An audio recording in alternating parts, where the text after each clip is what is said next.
Welcome back, coin collectors and curious minds.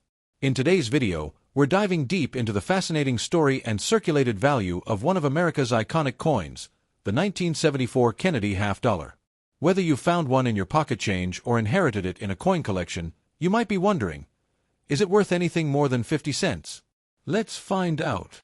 The Kennedy half-dollar was first introduced in 1964, just months after the tragic assassination of President John F. Kennedy. It was meant to honor his memory, and Americans quickly embraced it. But by 1974, a lot had changed with U.S. coinage.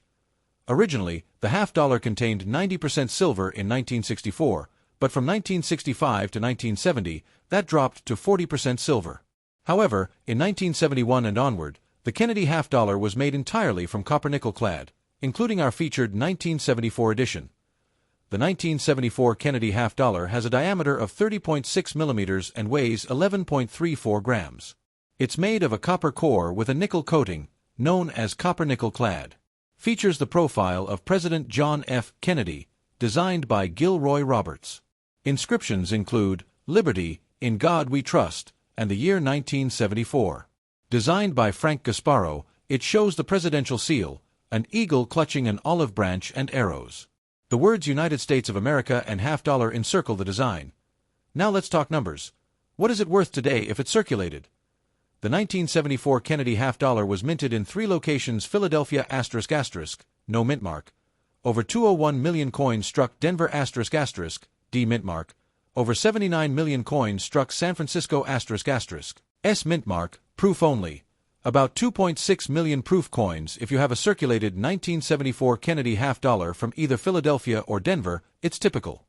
Value is about 50 cents to $1, depending on its condition. Higher grades, like AU, almost uncirculated, may fetch up to $2 to $3. Higher condition coins can be worth $5 to $10 plus, typically worth $4 to $6.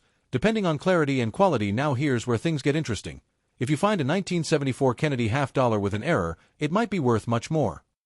Double die obverse, DDO***. Some coins have visible doubling in the inscriptions like, "In God We Trust."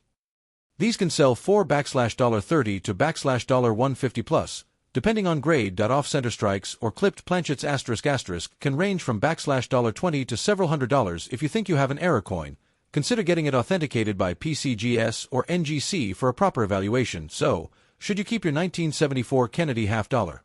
If it's just a regular circulated coin, its value is close to face value.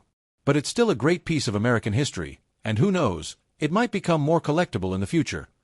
Collectors often hold on to Kennedy halves because they symbolize more than just currency. They're a tribute to a president, a nation's memory, and a change in coinage history.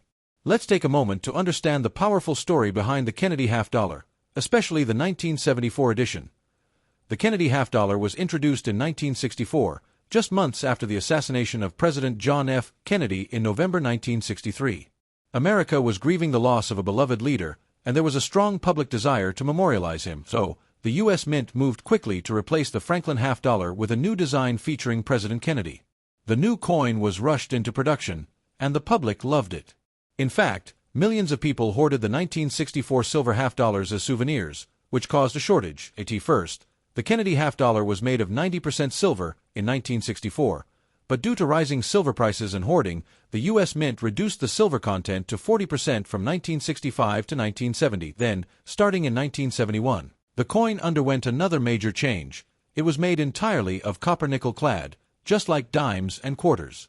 The goal was to discourage hoarding and make coin production more affordable. By 1974, the Kennedy half-dollar was still in regular production, but it wasn't widely used in everyday transactions anymore. Most people simply didn't spend them. They were often stored away or used in casinos and vending machines. The 1974 coin was the 4th year of the fully clad version, and it was struck in 3 U.S. Mint facilities: Philadelphia ***, no mint mark; Denver ***, marked with a D; San Francisco ***, produced as proof coins for collectors, marked with an S. Despite the coin's continued circulation, the half-dollar was fading out of regular use. It had become more symbolic than practical. But its patriotic design and connection to Kennedy's legacy kept it alive in the hearts of many collectors.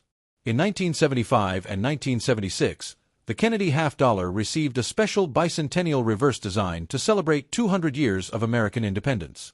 But in 1974, it still featured the original eagle design, the powerful presidential seal, a tribute to national strength and unity today. The 1974 Kennedy half-dollar is a reminder of a pivotal moment in American history, honoring a president taken too soon and reflecting the economic changes of the 1970s. Thanks for watching. If you enjoyed learning about the 1974 Kennedy half-dollar, give this video a thumbs up, and don't forget to subscribe to our channel for more coin values, history, and hidden treasures. Do you have a 1974 Kennedy half-dollar? Tell us in the comments.